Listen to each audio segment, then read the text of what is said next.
वचनामृत क्रमांक 19 700 महानीति वाक्य 250 वाक्य अबंध पाप क्षमावू।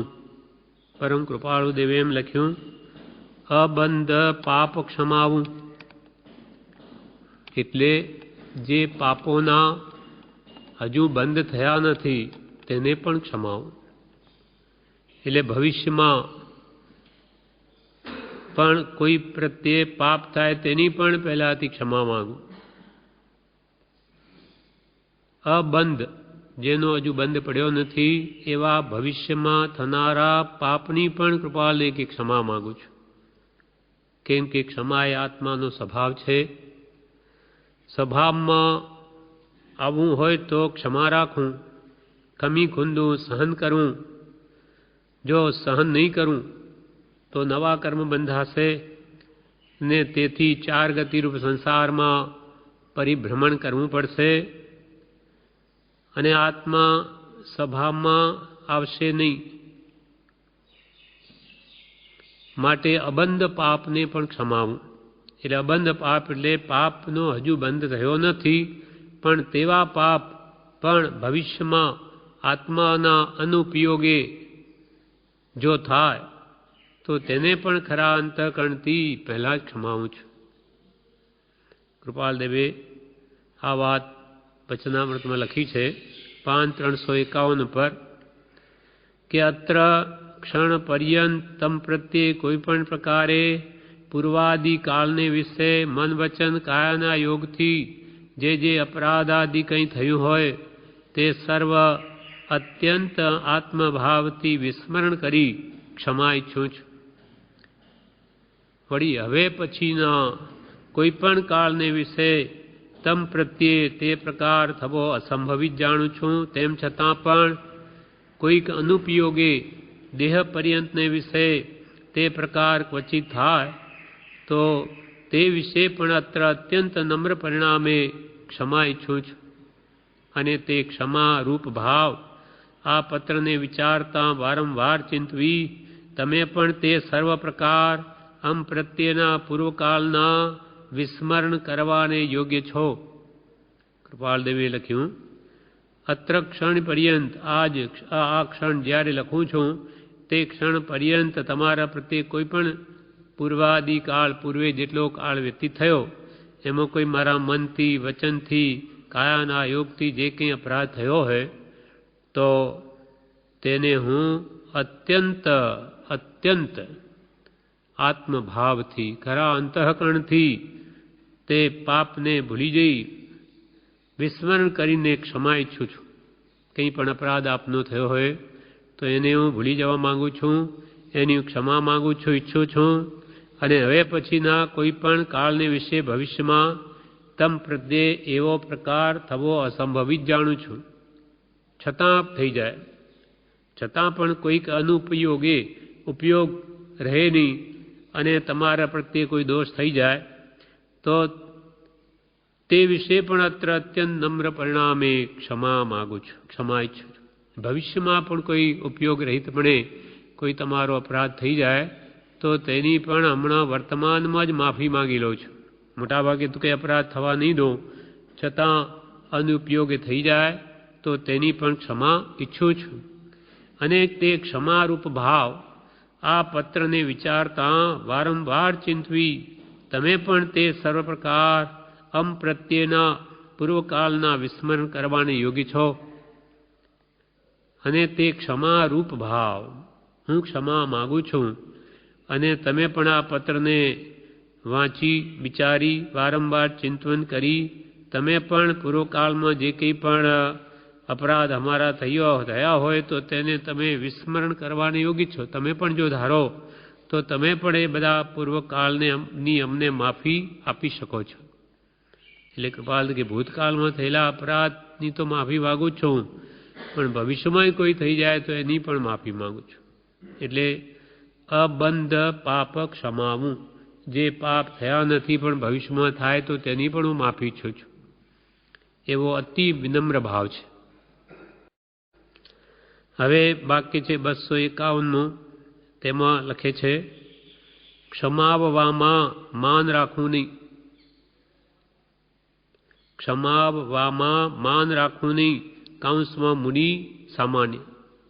મુનિ હોય તો પણ પાપને ખમાવે, અને સામાન્ય ગ્રસ્ત હોય કોઈ પણ વ્યક્તિ હોય તે પણ ખમાવે. કે ભાઈ મુનિ હોય એટલે એ કેવી રીતે ક્ષમા માગે એવું નથી. ગૌતમ સ્વામીને ભગવાન મહાવીરે કહ્યું કે જાઓ, તમે આનંદ શ્રાવકને શંકામાં નાખ્યો છે, માટે જાઓ માફી માંગી આવો. કે તરત જ તહતી કહી આપની આજ્ઞા શિરોધાર્ય કહીને સીધા ચાલ્યા આનંદ શ્રાવક પાસે. ત્યાં જઈને મેં તમને શંકામાં નાખ્યા, કેમ કે આનંદ શ્રાવકે એમ કહ્યું કે મને પહેલો દેવલોક દેખાય, નીચે પહેલી નરક દેખાય છે, આટલા સુધી મને દેખાય.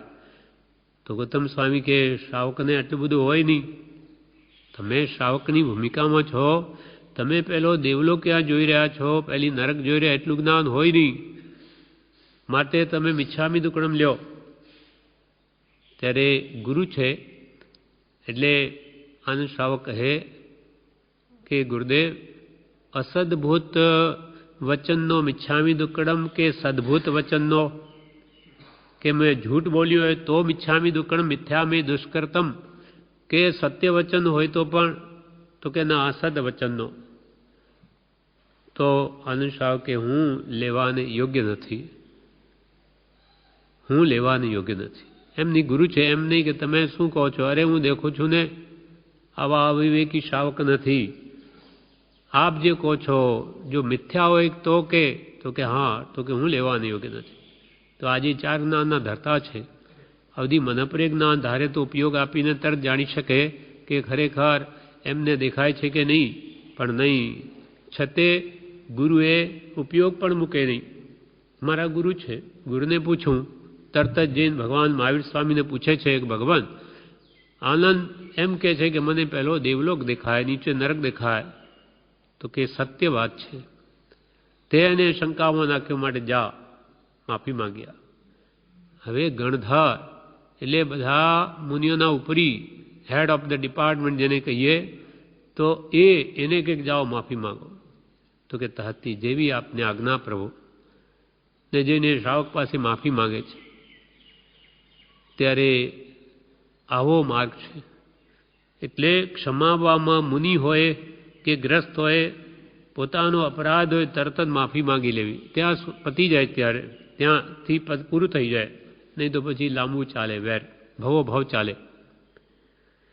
ક્ષમાવવામાં માન રાખવું નહીં. મુનિ કે સામાન્ય એટલે અજ્ઞાનવશ કોઈ પ્રત્યે મારાથી દોષ થયો હોય તેને નિવારવા અર્થે ક્ષમાવવામાં માન રાખવું નહીં. માન, હું મોટો છું, હું કેમ નમું, હું તો કહું જ નહીં એને કંઈ, આ મોટાઈ. એટલે કૃપાલ કે ક્ષમાવવામાં માન રાખવું નહીં, માન મોટાઈ ન રાખવું, અર્થાત હું કેવી રીતે માફી માગું એવું માન રાખવું નહીં. બોધામૃત ભાગ 1માં જણાવે છે, ક્ષમા જ્યારે હોય ત્યારે આત્મા સ્વભાવમાં હોય છે. ક્ષમા આત્માનું ગુણ છે, એ બગડી જાય ત્યારે ક્રોધ થાય છે. ક્ષમા એ તો આત્માનો સ્વભાવ છે. ઉત્તમ ક્ષમા, આર્દવ માર્દવ, સત્ય, શૌચ, સંયમ, તપ, ત્યાગ, અકિંચન્ય અને બ્રહ્મચર્ય આ આત્માના ગુણો જ છે. માટે એ ગુણો જ્યારે બગડી જાય, ગુણ દોષરૂપ થઈ જાય, ત્યારે આ ક્રોધ થાય છે. ક્રોધ એ વિકાર છે. વિકાર ન હોય ત્યારે પોતે જ શુદ્ધ સ્વભાવમાં રહે છે. કર્મના નિમિત્તે જીવનો સ્વભાવ પલટાય છે. કર્મનો ધક્કો આવે કે આ સ્વભાવ જે શાંત છે ક્ષમાનો, એ પલટાઈ જાય ને ક્રોધ રૂપ પોતે બની જાય છે. આત્માનો સ્વભાવ તો ક્રોધ કરવાનો નથી, પણ પૂર્વે બાંધેલા કર્મો તેને નિમિત્તે આત્માનો વિકાર, વિકૃતિ થઈ ભાવોમાં અને બહાર આવે છે. એટલે કર્મના નિમિત્તે જીવનો સ્વભાવ પલટાય છે. કર્મને લઈને વિકાર થાય છે. કશાય એ વિકાર છે, એ જાય ત્યારે સ્વભાવ પ્રગટે છે. કશાય એ આત્માને માટે વિકાર છે, વિકૃતિ છે, વિભાવ છે. તે જ્યારે જાય ત્યારે આત્માનો સ્વભાવ પ્રગટે છે. સહજ સ્વરૂપે જીવની સ્થિતિ થવી તેને શ્રી વિતરાગ મોક્ષ કહે છે. કૃપાલયનું વચન, આત્મા પોતાના સહજાત્મ સ્વરૂપમાં સ્થિત થાય તેને જ ભગવંત મોક્ષ કહે. સદેહે પણ એ થઈ શકે. કેવળ નાનીઓ આ દેહ જ પોતાના શુદ્ધ સ્વરૂપમાં સ્થિતિ કરે છે, માટે એ જીવતા છતાં મુક્ત છે, જીવન મુક્ત છે. ભાવ મોક્ષ થઈ ગયો. સ્વભાવમાં રહે તો કર્મ છૂટે. આપણો આત્મા પણ સ્વભાવમાં રહે તો કર્મ નવા ન બાંધે, અને પ્રતિક સમયે જૂના તો ખરી જ રહ્યા છે. સ્વભાવમાં રહે તો કર્મ છૂટે. મોક્ષે જવું હોય તો ક્ષમા જોઈશે. ક્રોધ કરીને કોઈ મોક્ષે ગયા નથી. મોક્ષે એટલે કે સર્વ દુઃખથી છૂટવું હોય તો ક્ષમા તો જોઈશે. ક્ષમા વગર મુક્તિ નહીં થાય. માટે ક્ષમા ધારણ કરો. મોક્ષમાં જવું હોય તો, મોક્ષરૂપી દરવાજામાં પ્રવેશ કરવો હોય તો ક્ષમારૂપી દરવાજોમાં પ્રવેશ કરો. ક્ષમા એ જ મોક્ષનો ભવ્ય દરવાજો છે. મોક્ષે જનાર જે હોય તેને જ ક્ષમા ગુણ પ્રગટે છે. ખરેખર ઉત્તમ ક્ષમા સમ્યક દ્રષ્ટિને હોય. મોક્ષે જનાર હોય એને જ ઉત્તમ ક્ષમા ગુણ પ્રગટે. જેટલી ક્ષમા તેટલું મુનિપણું છે. બુદ્ધામૃત ભાગ 1માં કહ્યું, જેટલી ક્ષમા તેટલું મુનિપણું છે. પૃથ્વી જેમ બધું સહન કરે તેવી રીતે સહન કરવું તે ક્ષમા છે. પૃથ્વી કેટલું બધું સહન કરે. એ જીવો આપણે ચાલીએ છીએ ઘણું દુઃખ પામે, પણ બધું સહન કરે. શું કરે? તો એ જેમ સહન કરે તેમ તમે પણ કે સહન કરવું. એક પણ કશાય જીતે તો બીજા કશાયોને જીતવાનું થાય. ક્રોધ જીતે તો માને જીતાય, પછી માયા જીતાય, લોભ જીતાય. એક ગુણ જો યથાર્થ રીતે આપણા જીવનને પરિણમે તો બધા ગુણ આવે. કશાય એક પણ કશાય જીતે તો બીજા કશાયોને જીતવાનું થાય. 10 ધર્મોમાં ક્ષમા ધર્મ આદિ છે. 10 લક્ષણરૂપ ધર્મ, એમાં ક્ષમા ધર્મ તો આદિ છે, પ્રથમ છે, મુખ્ય છે. જેને ધર્મ કરવો હોય તે પહેલો ક્રોધ ન કરે. જેને ધર્મ કહે આત્મ સ્વભાવ કહું, જેને આત્માનો સ્વભાવ પ્રગટ કરવો હોય તે પહેલામાં પહેલા ક્રોધને કાઢે. જેને ધર્મ કરવો હોય તે પહેલો ક્રોધ ન કરે. ક્રોધ વખતે સંભાવ રાખો એ જ ખરો ધર્મ છે. ક્રોધ આવે કર્મને કારણે ઉદય, તે વખતે પણ સંભાવ રાખવો એ જ ખરો ધર્મ છે. બોધામૃત ભાગ 3માં પત્ર સુદામાં કે છે, મૈત્રી ભાવ વધે અને ક્લેશના કારણો નિર્મૂળ થાય તે ઉપર લક્ષ્ય રાખવા સર્વ ભાઈ બહેનોને વિનંતી છે જી.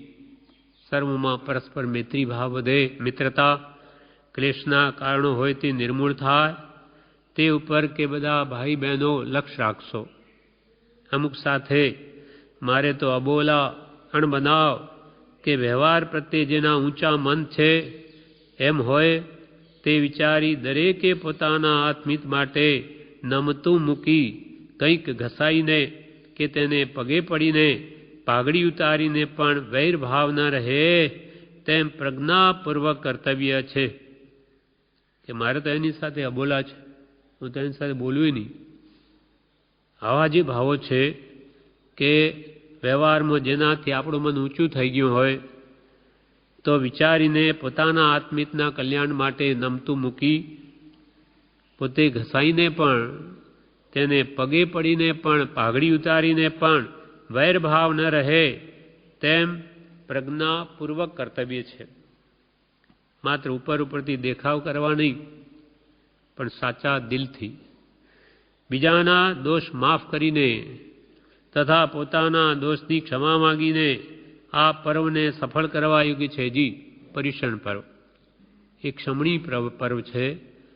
કેમ કે વધારેમાં વધારે શ્રાવકને 12 મહિનામાં તો અપરાધની ક્ષમા માંગી લેવી જોઈએ, વધારેમાં વધારે, મોડામાં મોડી. એટલે પર્યુષણ પર્વ 12 મહિને આવે એટલે તે વખતે તો જે કંઈ પણ અણબનાવ કોઈના સાથે થયા હોય એની ક્ષમા માગીને પણ આ પર્વ સફળ કરવા યોગી છે જી. પરમ વિનય પણ આપણે સર્વ પામીએ. પરમ વિનય વિનય ગુણ ન હોય તો આ ડોકું નમે નહીં, અકડ જ રહે. હું કોઈને નમું નહીં, એને ઘરે જોઈ તો આવે. આવા ભાવો છે, માન કશાય છે, તીવ્ર માન છે. બાકી વિનય જેટલો રાખે, વનો તો પુરુષ કે પ્રભુ વનો વેરીને વશ કરે, અને જે નમ્યો તે પરમેશ્વર નહીં ગમ્યો. અર્થાત વિનયવાન જીવ ભગવાનને એના ઉપર કૃપા થાય, અહંકારવાળા ઉપર નહીં થાય. પરમ વિનયપણું આવે, પરમ વિનયપણું આપણે સર્વ પામીએ, એ જ પરમ કૃપાળુ દેવ પ્રત્યે પ્રાર્થના છે જી. ઓમ શાંતિ શાંતિ શાંતિ. બ્રહ્મચાર્ય પત્રમાં લખ્યું કે આપણે બધા પરમ વિનય ગુણ પામીએ એવી પરમ કૃપાળુ દેવ પ્રત્યે આપણી પ્રાર્થના છે. હવે આગળ કે છે, વળી બીજા પત્રમાં કે છે, પત્ર સુધામાં, કે જ્યાં સંપ ત્યાં જંપ એમ કહેવાય છે. જ્યાં સંપ છે, જે ઘરમાં જેને ઘેર ક્લેશ વગરનો સ્વચ્છતાથી શૌચથી સંપથી સંતોષથી જશે તેને ઘેર પવિત્રતાનો વાસ છે. સંપ જોઈએ. સંપ ત્યાં જંપ, જંપ એટલે ત્યાં શાંતિ છે. ને જ્યાં કજિયા ક્લેશ કંકાસ છે ત્યાં ભયંકર શાંતિ છે.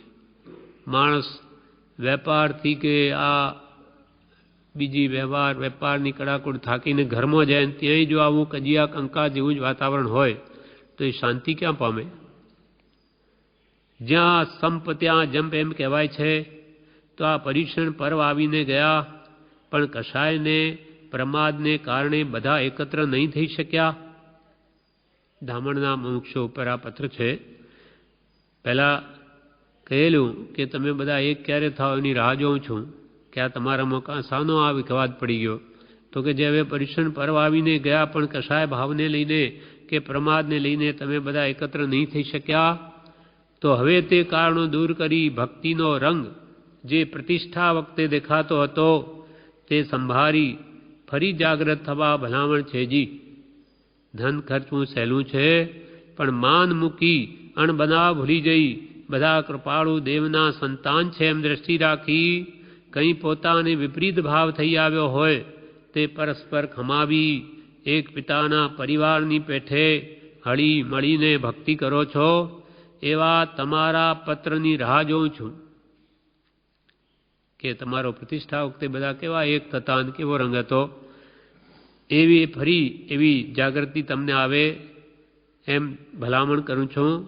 ધન ખર્ચવું સહેલું છે, પણ પોતાનું માન મૂકી અણબનાવ થયેલા ભૂલી જઈ કે આપણે બધા એક પરમ કૃપાળુ દેવના શિષ્યો છે એવી દ્રષ્ટિ રાખી કંઈ પોતાનો વિપરીત ભાવ કોઈ પ્રત્યે થઈ આવ્યો હોય તે પરસ્પર એકબીજાને ખમાવી પિતાના પરિવાર, એક જ પિતા જાણે આપણા છે એના પરિવારની પેટે બધા હળી મળીને બધા તમે ભક્તિ કરો. એવા તમારા પત્રની રાહ જોઉં છું. એવો સંપ તમારે ક્યારે થશે એમ ઈચ્છું છું. બીજા પત્રમાં કે છે, જેની સાથે વિરોધ હોય જાણતા હોઈએ છતાં વેર મટાડવા ઉપાય ન લઈએ કે વધારીએ, અને દૂર જ્યાં વેર ન હોય ત્યાં પત્રાદિ લખીએ એવી હાલ રૂઢી થઈ ગઈ છે.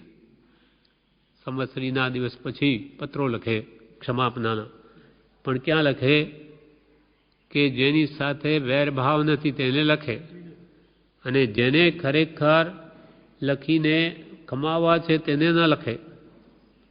આ જ ભાવ કે છે કે જેની સાથે વિરોધ હોય જાણતા હોઈએ છતાં વેર મટાડવા ઉપાય ન લઈએ કે ઉડતું વેર વધારીએ, અને દૂર જ્યાં વેર ન હોય ત્યાં પત્રાદિ લખીએ એવી હાલ રૂઢી થઈ ગઈ છે.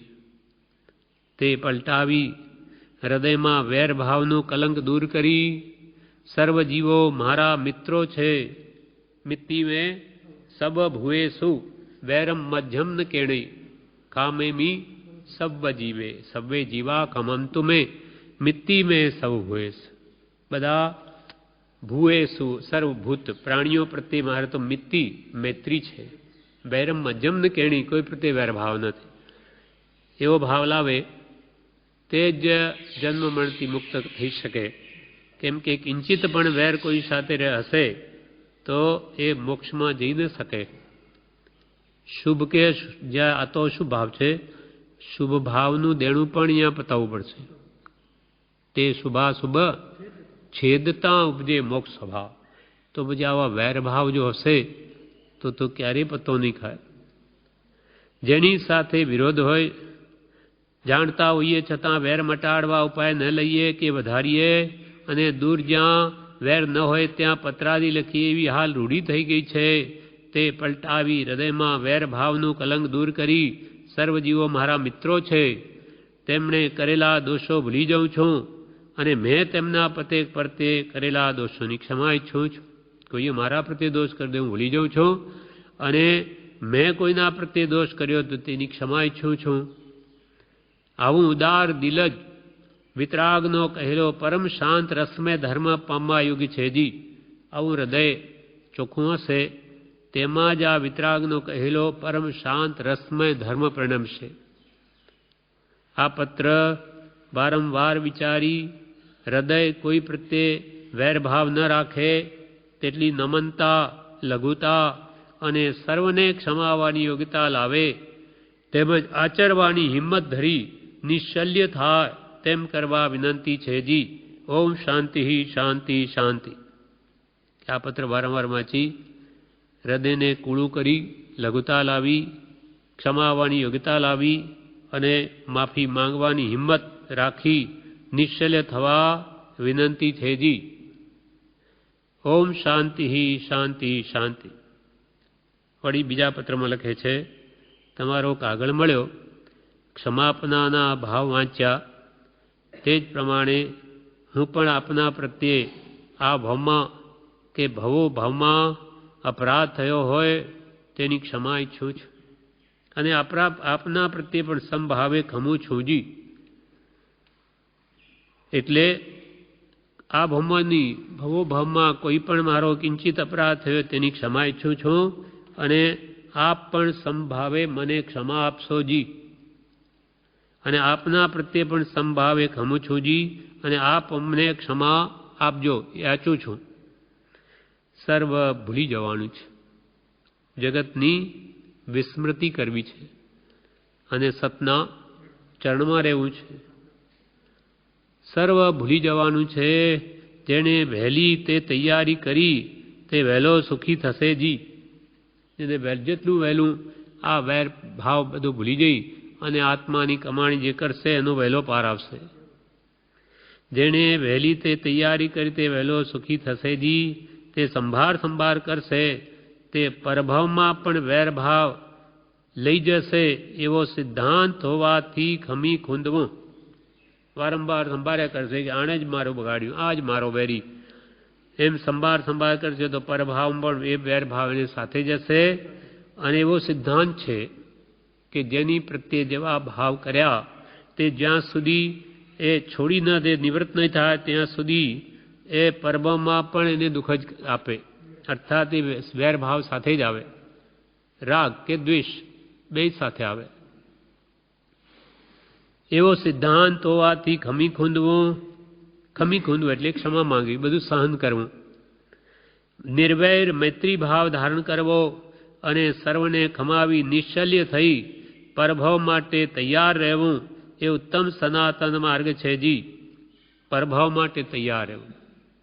આવા વેર ભાવ અનેક દોષો આ ભાવમાં કરતો હોય તો એને મૃત્યુ વખતે ભય લાગે કે હવે શું થશે, ક્યાં જઈને કઈ ગતિમાં પડીશ, મારી કઈ ગતિ થશે.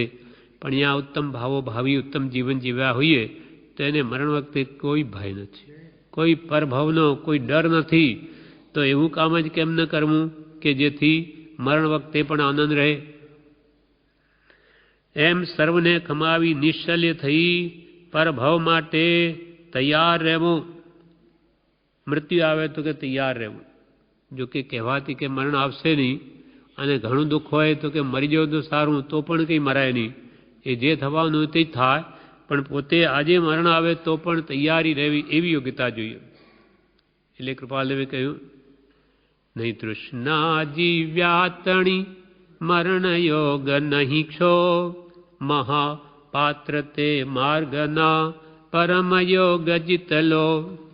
જીવવાની પણ જેને તૃષ્ણા નથી કે ઘણી સુખ સમૃદ્ધિ સાહેબ અહીંયા હોય તો જીવતો રહો તો સારું, એવો પણ જેને ભાવ નથી, અને ઘણું દુઃખ આવ્યો તો મરી જવું એવો પણ જેને ભાવ નથી. નહીં તૃષ્ણા જીવ્યા ન તણી અને મરણ આવી જાય તો પણ નહીં ક્ષોભ મનમાં. તે મહાપાત્ર તે માર્ગના, તે માર્ગ મોક્ષ માર્ગના મહાપાત્ર જીવો છે. પરમ યોગ જીત લોભ, જેને લોભ કશા ઈચ્છાઓને જીતી લીધી. એટલે અહીંયા કે છે સર્વને કમાવી નિશ્ચલ્ય થઈ પરભવ માટે તૈયાર રહેવું એ ઉત્તમ સનાતન માર્ગ છે જી. બીજા પત્રમાં કે છે આપ મુમુક્ષુ ભાઈ બહેનોમાં કોઈ સાંસારિક કારણો કે ધર્મના નિમિત્તે એકબીજા પ્રત્યે વેર વિરોધના કારણો ઊભા થયા હોય તે પરસ્પર સમજી લઈને એકબીજામાં ધર્મ પ્રેમની વૃદ્ધિ થાય તથા એકબીજાને ત્યાં જતા આવતા ન હોય, બોલા ચાલીનો પ્રસંગ બંધ થયો હોય તેવા નિમિત્તો સમજૂતીથી 5 જણ મળી પતાવી આખા ગામમાં સંપ સલાહ શાંતિથી બધા વર્તો તો આ વર્ષના પરિસર પર્વ યથાર્થ થયા ગણાય. કે ભાઈ ધર્મ પ્રેમ વધે, પરસ્પર એકબીજા પ્રત્યે નિસ્વાર્થ પ્રેમ ભાવ રહે, બોલાચાલીનો પ્રસંગ બંધ થયો હોય તો 5 જણ મળી એ વાતને પતાવી દઈ અને આખા ગામમાં તમે બધા સંપ સલાહ શાંતિથી બધા વર્તો તો આ વર્ષના પરિસર યથાર્થ થયા ગણાય. પૂર્વકર્મને લઈને જીવની વૃત્તિ બીજાનું ભૂંડું કરવામાં, નિંદા ઈર્ષા પોષવામાં જાય છે. તેને બદલે બને તેટલા 1, 2, 5 કે બધા ગામના માણસોમાં સંપ કરાવવાનો પુરુષાર્થ કરશે તેનું પોતાનું અને બીજાનું કલ્યાણ થવાનું કારણ બને છે. પૂર્વકર્મને લઈને જીવની વૃત્તિઓ બીજાનું ભૂંડું કરવામાં આનંદ આવે, બીજાનું બગડે એટલે આનંદ આવે. પોતે પૈસાદાર થઈ નહીં શકતો હોય પાપના ઉદય એટલે કોઈને ધનવાન જોઈએ તો એની ઈર્ષા થાય કે આ કેમ કમાઈ ગયો, અને એની પડતી થાય તો આનંદ માને. હવે આવા ભાવો જ્યાં હોય તે એની કદી ચડતી ન થાય કે બીજાની જે પડતી છે એને પાપ જ બંધાય. એટલે ભલું પોતાને પૈસા જોઈતા હોય તો આમ ન મળે, કોઈના ઈર્ષા કરવાથી પૂરતા હોય તે પણ જતા રહે. એટલે પૂર્વકર્મને લઈને જીવની વૃત્તિ બીજાનું ભૂંડું કરવામાં, નિંદા કરવામાં, ઈર્ષા કરવામાં જાય છે. તેને બદલે બને તેટલા 1, 2, 5 કે બધા ગામના માણસોમાં સંપ કરાવવાનો પુરુષાર્થ કરશે તો પોતાનું ને બીજાનું પણ કલ્યાણ થવાનું તે કારણ બનશે. કેમ કે બધામાં સંપ કરાવવાની જે ભાવના એમાં તે પોતાને તો પુણ્ય જ બંધાય. કલ્યાણ એટલે શું? કલ્યાણ એટલે શું એમ ઉપદેશ છાયામાં પ્રશ્ન છે અને તેને ત્યાં તેનો ઉત્તર પણ છે કે કશાય ઘટે તે કલ્યાણ. કૃપાલદેવ ને પૂછ્યું કે કલ્યાણ એટલે શું? તો કે કશાય ઘટે તે કલ્યાણ. તમારા કશાય ભાવો કેટલા ઘટ્યા તેટલું તમારું કલ્યાણ થયું. કશાય ઘટે તે કલ્યાણ તો આપણો અને બીજા આપણા સંબંધીઓનો કશાય ઘટાડવા અર્થે મહાપુરુષોએ આવા પર્વની યોજના કરી છે કે આપણા કશાયો ઘટે, આપણા સંબંધીઓના પણ ઘટે. એના માટે મહાપુરુષે આ પરિશન પર્વની યોજના કરી છે. કારણ કે જ્ઞાનીની આજ્ઞા ઉઠાવવામાં, સત્સંગ ભક્તિ આદિના પ્રસંગોમાં વિઘ્ન કરનાર તે કશાય છે. જ્ઞાનીની આજ્ઞા ઉઠાવવામાં કે સત્સંગ ભક્તિના પ્રસંગોમાં વિઘ્ન કરનાર કશાય ભાવ છે. તે દરેકને પ્રત્યક્ષ અનુભવમાં આવે છે. તે કશાય ઘટે અને જ્ઞાનીની આજ્ઞા પ્રત્યે જીવોની વૃત્તિ દોરાય. લોકોમાં એમ કહેવાય છે, લોકોમાં કેમ મૂર્તું થવું જોઈએ કે આ કોઈ એને કોઈ મળ્યા છે તે સાચા પુરુષ છે. જ્ઞાની પુરુષનો આશ્રિત જાણાય કે એનું જીવન કેવું પવિત્ર, આ કોઈ દિવસ અનીતિ કરે નહીં, કેટલો બધો ખમી ખૂંદે, કેટલો પરોપકારી. એવું આપણું જીવન જોઈને સામા વ્યક્તિને એમ થવું જોઈએ કે આને કોઈ મળ્યા છે તે સાચા પુરુષ છે. સાચા જ્ઞાની પુરુષનો આશ્રિત જણાય છે કે એનામાં એટલા ગુણો છે. એમ અહીંયા કે છે કે લોકોમાં એમ કહેવાય કે જ્ઞાનીના ઉપાસક બહુ સહનશીલ, ખમીન ખૂંદનારા, પરોપકાર કરનારા અને બીજાને સારે રસ્તે ચઢાવનારા છે એવું આપણું વર્તન બને તેવા પ્રયત્ન કરતા રહેવા આપ સર્વ ભાઈ બહેનોને ભલામણ છે જી કે તમે સાચા પુરુષના આશ્રિત હો તો આપણા ગુરુની શોભા વધે એવું વર્તન રાખો.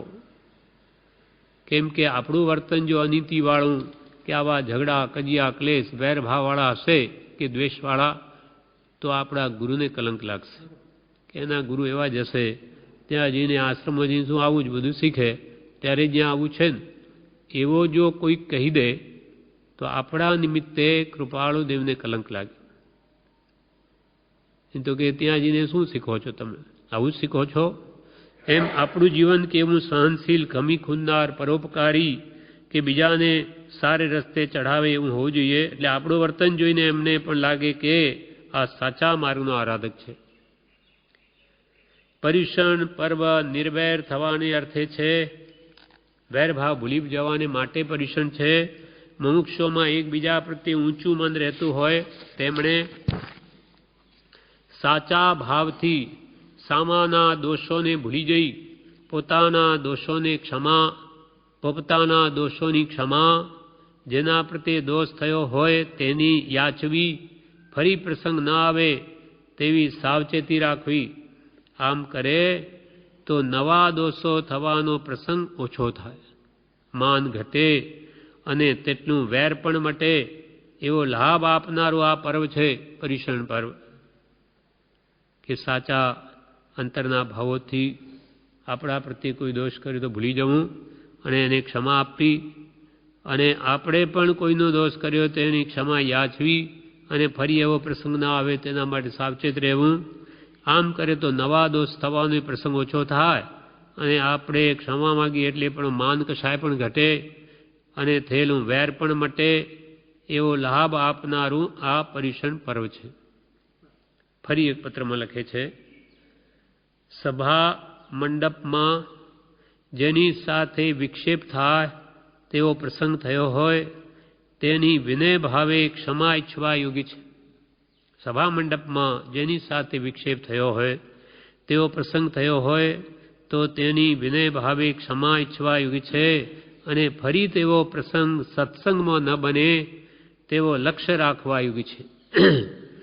પોતાનો વાંક ન હોય તો પણ સામાના ચિત્તને સમાધાન થાય તે અર્થે પણ ક્ષમા માગવા યોગી છે. પોતાનો વાંક ન હોય તો પણ સામા વ્યક્તિને આપણા નિમિત્તે કંઈ પણ વિક્ષેપ થયો હોય તો એનું સમાધાન થાય તે અર્થે પણ ક્ષમા માગવા યોગી છે. ટાઢા પાણી પીવા કરતાં કશાય પરિણામ થાય એ મોટો દોષ છે. આ ટાઢું પાણી આપણે પીએ, ગરમ પાણી પીએ વ્રત તપ કરે એટલે, તો કે ટાઢું પાણી પીએ એના કરતાં પણ કશાયના ભાવો થાય એ મોટો દોષ છે. ટાઢા પાણીમાં પાપ કેમ કહ્યું કે એમાં હિંસા છે, એમાં જીવોની ઉત્પત્તિ થયા કરે. એટલે ગરમ પાણીનો પીવાનું મહાપુરુષોની આજ્ઞા છે, ઉકાળેલું. એમાં અમુક સમય સુધી જીવોત્પત્તિ થતી નથી અને વળી વિકારો શમેલા રહે છે. એટલે એમાં આવા કંઈ વિશેષ ગુણો જોઈને મહાપુરુષે તેની યોજના કરી છે. એટલે કે છે કોઈ કે ભાઈ ટાઢા પાણી પીવામાં પાપ છે તો કે એના કરતો એ કશાય કરવો એ મોટો પાપ છે. ફિલ્ટરમાં જે દોષો થાય આપણને લાગે, આપણે પીએ તો એમાં જે એ પીલા એનો દોષ આપણને લાગે, પીએ તો લાગે. એ મરે ને પછી ઘણા વખત સુધી એમાં ઉત્પન્ન નથી થતા એમ કે છે. ને મોટો ગુણ એમાં જ વિકારો છે એ નષ્ટ થઈ જાય છે. એ મોટો લાભ જ્ઞાનીઓમાં જોયો છે કેવળ જ્ઞાનથી, એટલે એની યોજના કરી છે. એક દ્રષ્ટાંત છે એના ઉપર ઉપદેશ પ્રસાદ ભાષાંતરમાં. એક સાધુએ એમ કહ્યું, એને રોગ થયો શરીરમાં, કોડ કે એવો કંઈ. એટલે એણે એમ કહી દીધું બીજી સાધુઓ બેઠેલી તો કે આ મને રોગ થયો ને એનું કારણ આ ગરમ પાણી છે. આ ગરમ પાણી પીએ છે ને આપણે એટલે મને જો આ રોગ થયો. એટલે બીજી સાધુઓના મનમાં જે સમ્યક દ્રષ્ટિના એને વિક્ષેપ થઈ ગયો કે શું આવું હશે, કે ભગવાને આ શા માટે આવી યોજના કરી હશે. બધાના કલબલાટ કરી નાખ્યો હૃદયમાં. એટલે પછી એક સાધ્વી એમ બોલી તેમાંથી કે ભાઈ તમારે બીજી સાધ્વીઓ જેમ કરવું એમ કરો. ત્યાં ચર્ચા ચાલી. એ કે હું તો ભગવાને કહેલું તેમ જ કરીશ. ભગવાને ગરમ પાણી એટલે એ જ પીશ. ભગવાને કે સત્ય છે એવી દ્રઢ શ્રદ્ધાથી એ ધ્યાન ચિંતન કરતા એમને કેવળ જ્ઞાન થઈ ગયું એ સાધ્વીજીને. એટલે પછી આ બીજી સાધ્વીએ પૂછ્યું કે શું એનો તો આ પરમાર્થ સમજાવ્યો કે એ રીતે આમાં ઘણા ગુણ છે, પણ તો કે મેં આવી રીતે વિપરીત આ બોલી લીધું તો એનું મને શું પ્રાયશ્ચિત શું? ત્યારે કેવળ જ્ઞાન જેને પ્રગટ્યું છે એ સાધ્વી શું કહે, કેવળ જ્ઞાની શું કહે કે ભાઈ બીજા બધાનું પ્રાયશ્ચિત છે, પણ તે ભગવાનથી વિરુદ્ધ આટલું મોટું તે અસત વચન બોલ્યું છે, ઉત્સુક પ્રપણા કરી છે અને બધા સાધ્વીઓના મનમાં ભયંકર વિક્ષેપ ઊભો કર્યો. તેથી એનું કોઈ પ્રાયશ્ચિત જ નથી. અને તારે કેટલાય ભવો સુધી કોઢના રોગ, જળોદરના રોગ આવું અનેક જન્મોમાં થશે અને તારે હજુ અનંત સંસાર રજડવો પડશે. તો એવું વાક્ય બોલીએ એટલે ભગવાનથી વિરુદ્ધ. આપણને ખબર નથી, સમજવાની કોશિશ કરવી, પણ ભગવાને કહ્યું આ ખોટું છે એવું ઉત્સુક પ્રપણા આપણી તુચ્છ બુદ્ધિને આધારે નહીં કહેવું કે ભાઈ ભગવાન જાણે. આપણને ખબર હોય તો કહેવું નથી, ખબર નથી, એમાં શું દોષ છે. પણ ગમે તેમ મરડી મચડીને એ વચનોને આપણે આપણી કુબુદ્ધિથી એને સમજાવવા એ ભયંકર પાપ છે. એટલે આ બી આપણે બી આ કંઈ પણ એનો વિચાર કરીએ છીએ આપણી બુદ્ધિ તુચ્છ છે એના આધારે, પણ એટલું જ નથી. ભગવાન તો એક શબ્દો અનંત આગમ કહ્યા, પણ એ આપણી શક્તિ નથી. એટલે યથાશક્તિ એનો સવળો અર્થ કરવાનો જ્ઞાની પુરુષની આજ્ઞા છે. આત્માને હિતકારી હોય એવો કોઈ પણ અર્થ કરી શકાય, પણ આત્માને બંધનકારક હોય, નીચ ગતિએ લઈ જાય એવો કોઈ ભાવ શબ્દોમાંથી કાઢવો નહીં. કેમ કે ભગવાને એવું કંઈ કહ્યું જ નથી. ભગવાને એક પણ વચન એવું નથી કહ્યું કે જેના લીધે વિષય કે કશાયને પોષણ મળે. એટલે અહીંયા કે છે સભા મંડપમાં જેની સાથે વિક્ષેપ થાય તેવો પ્રસંગ થયો હોય તેની વિનય ભાવે ક્ષમા ઈચ્છવા યોગી છે, અને ફરી તેવો પ્રસંગ સત્સંગમાં ન બને તેવો લક્ષ્ય રાખવા યોગી છે. પોતાનો વાંક ન હોય તો પણ સામાના ચિત્તને સમાધાન થાય તે અર્થે જ પણ ક્ષમા માગવા યોગી છે. ટાળા પાણી પીવા કરતાં કશાય પરિણામ તે મોટો દોષ છે. ટાળા પાણી પીવામાં દોષ છે, પણ એના કરતાં જો કશાય ભાવ કરે તે તો વિશેષ મોટો દોષ છે. તેવા પરિણામમાં ફરી ન વાય તેવો નિશ્ચય તે ખરું પ્રાયશ્ચિત છે. કે ફરી કશાય ભાવ ન કરું એવો નિશ્ચય કરે તો એ જ ખરું પ્રાયશ્ચિત છે. ફરી એકાસનું કરવું તે તો દ્રવ્ય પ્રાયશ્ચિત છે. કે ભાઈ અમારી ભૂલ થઈ એટલે હું એકાસનું કરીશ, એ તો દ્રવ્ય પ્રાયશ્ચિત છે. પણ ફરી હું કશાય ભાવ એવા ન કરું તે ખરેખર નિશ્ચય પ્રાયશ્ચિત છે. જીવને હું સમજું છું એવું અભિમાન રહ્યા કરે છે, તેથી બીજાઓ સાથે ક્લેશ કરે છે.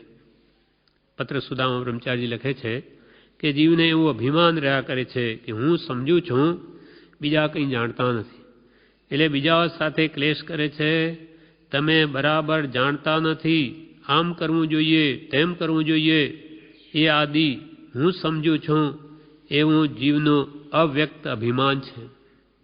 હું અધમ છું એવો જો નિશ્ચય થાય તો તે એમ જાણે કે આખું જગત મારા કરતાં સારું છે, એટલે કોઈથી પણ એને ક્લેશ થાય નહીં. પણ જો અંદરમાં એવો ભાવ હોય કે અધમા અધમ અધિકો પતિત સકળ જગતમાં હોય, એ નિશ્ચય આવ્યા વિના સાધન કરશે શું? આ ભક્તિ, સત્સંગ, સત્પુરુષના બધા સાધન મળ્યા, સ્મરણ વગેરે, પણ તારામાં જો કે એવો લઘુત્વ ભાવ નહીં આવે, અથવા અધમ અધિકો પતિ સકલ જગતમાં હોય, તો એ સાધન તારું શું કલ્યાણ કરે? પરમ વિનય ભાવ આવે ત્યારે જ ગુણો પ્રગટે છે. હું અધમ છું એવો જો નિશ્ચય થાય તો તે એમ જાણે કે આખું જગત તો મારા કરતાં સારું છે, બધા જીવો મારા કરતાં સારા છે, એવો ભાવ આવે એટલે કોઈથી પણ એને ક્લેશ થાય નહીં. સાધર્મી ભાઈઓ પ્રત્યે ક્ષમા યાચના કરું એના ઉપર ઉદયન રાજાનું દ્રષ્ટાંત છે. ઉદયન રાજાનું. ઉદયન રાજા હતા, તેને ત્યાં ભગવાનની પ્રતિમા હતી. તે પ્રતિમાને સાચવવા માટે રાજાએ એક દાસી રાખી કે ભાઈ તારે આ ભગવાનની પ્રતિમાની પૂરી સંભાળ કરવી. એ બહુ કિંમતી પ્રતિમા હતી.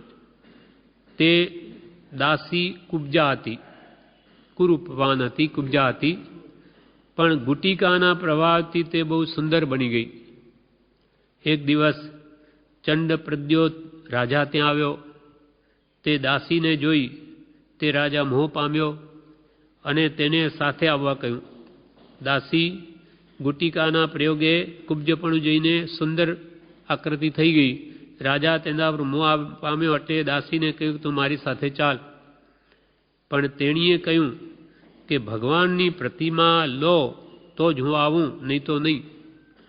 આ ભગવાનની પ્રતિમા માટે મને અહીંયા દેખરેખ રાખી છે, એને ભગવાન પ્રત્યે એવો મોહ થઈ ગયો, અથવા કે આ પ્રતિમા લો તો જ હું આવું, તો તમારી સાથે આવું.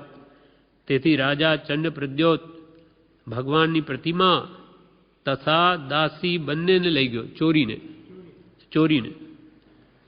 ઉદયન રાજાને ખબર પડી કે આ પ્રતિમા લઈ ગયો, દાસીને લઈ ગયો, પણ સાથે ભગવાનની પ્રતિમા લઈ ગયો. દાસી લઈ ગયો ભલે લઈ જાય, પણ પ્રતિમા લઈ ગયો.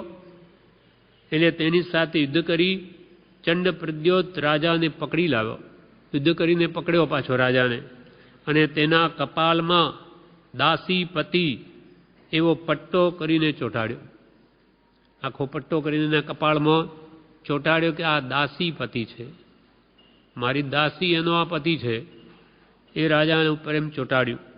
જ્યારે પર્યુષણ પર્વ આવ્યા ત્યારે ઉદયન રાજાએ ઉપવાસ કર્યો અને રસોઈયાને એમ કહ્યું કે ચંડ પ્રદ્યોત રાજાને જે ભાવે તે પૂછીને બનાવ. આજે મારે તો ઉપવાસ છે, પણ ચંડ પ્રદ્યોત રાજા છે અને પાછા કેવી રીતે ઊંચી કેદમાં રાખે, નજર કેદ. હા, બહાર જવા ન દે. એટલે કે એમને પૂછ રસોઈયાને કે એમને જે ભાવે આજે બનાવ. રસોઈયાજીને પૂછ્યું ત્યારે ચંડ પ્રદ્યોત એમ કહ્યું આજે કેમ પૂછે છે, કોઈ દિવસ તો પૂછતો નથી. ત્યારે રસોઈયાએ કહ્યું કે આજે તો અમારા ઉદયન રાજાને ઉપવાસ છે એટલે તમને પૂછ્યું છે, તમને શું ભાવે એ બનાવીએ. ત્યારે ચંડ પ્રદ્યોતે વિચાર્યું કે કદાચ મને મારવા માટે એમ કર્યો છે. એમ ધારી તેણે કહ્યું કે આ કંઈ મારા માટે જ આજે રસોઈ બનાવે એટલે કંઈ મને મારવા માટે કંઈક આ કાવતરું રચ્યું છે. એટલે એણે પણ એમ કહ્યું મારે પણ આજે ઉપવાસ છે. તે વાત સાંભળીને ઉદયન રાજાને વિચાર આવ્યો કે અહો, આ તો મારો સાધર્મી ભાઈ થયો.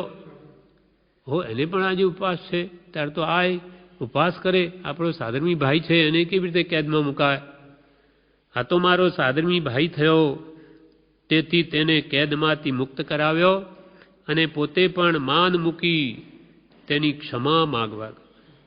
રાજા છે એને એવો અપરાધ કર્યો, પણ આ તો મારો સાધર્મી ભાઈ છે, માટે મેં એને દુઃખ આપ્યું, તો પાછા જઈને પોતે ખમાવે છે. એમે જઈને ક્ષમા માગવા ગયો, ક્ષમા માગી અને પોતાના રાજ્યમાં પાછો મોકલાવી દીધો, પાછો એનું રાજ્ય એને સોંપી દીધું. આ તો આપણો સાધર્મી ભાઈ છે. એટલે સાધર્મી ભાઈ પ્રત્યે કેવો પ્રેમ હોવો જોઈએ. સાધર્મી ભાઈઓની ભક્તિથી તો બીજા સંભવનાથ, પેલા ઋષભદેવ, બીજા અજીતનાથ, ત્રીજા સંભવનાથ. આ ત્રીજા સંભવનાથ ભગવાને સાધર્મી ભાઈઓની ભક્તિ કરવાથી જ આ તીર્થંકર નામકરણ બાંધ્યું છે. આમ સહધર્મી ભાઈ બહેનો પ્રત્યે સદા ખરા અંતઃકરણથી ખમાવું, પણ ખમાવવામાં માન રાખવું નહીં, માન મોટાઈને રાખવું ખમાવવામાં, પણ સાધર્મી ભાઈઓ પ્રત્યે ખરા ભાવથી ખમાવું અને વેર ભાવથી નિવૃત્ત થવું. એટલે કૃપાલદેવે કહ્યું 251 વાક્ય ક્ષમાવવામાં માન રાખવું નહીં. મા નીતિનું વાક્ય 251. ક્ષમાવવામાં, બીજાને ક્ષમાવવામાં માન રાખવું નહીં. કે માન કશાયડો આવે, હું કેમ ખમાવું, હું તો કોણ છું, મોટો માણસ છું, એમ મનમાં જો રહેતું હોય, બીજા તો બધા તુચ્છ છે, ઠીક, શું સમજે, એવી જે ઊંડે ઊંડે માન મોટાઈ રહેતી હોય તો એનું ડોકું નમે નહીં, એને નમવાનો ભાવ જ ન ઉપજે. એટલે પહેલામાં પહેલાં આપણે સભા મંડપમાં કે જીન મંદિરમાં જઈએ છીએ, સૌથી પહેલાં નમીએ છીએ, પોતાનો અભિમાન મૂકીએ છીએ, ભગવાનનું કંઈ ન જાણું, આપના તો ચરણ કમળ અને મારું આ શ્રેષ્ઠ અંગ કહેવાય શરીરનું માથું, તે આપના ચરણમાં મૂકું છું, આપની આજ્ઞા શિરો ધાર્ય કરું છું, માથે ચડાવું છું. એટલે આવો વિનયવાન પહેલાં બને તો જે ભગવાનનો ઉપદેશ તેમાં પરિણમે છે. એટલે ક્ષમાવવામાં માન રાખવું નહીં. મુનિને સામાન્ય બેનું લખ્યું, મુનિ હોય તેને પણ ખમાવવું બીજાને દોષ થયા હોય તો. આ પ્રમાણે આ વાક્યનું વિવેચન પૂરું થયું. વિશેષ આગળનું વાક્ય આવતીકાલે લઈશું.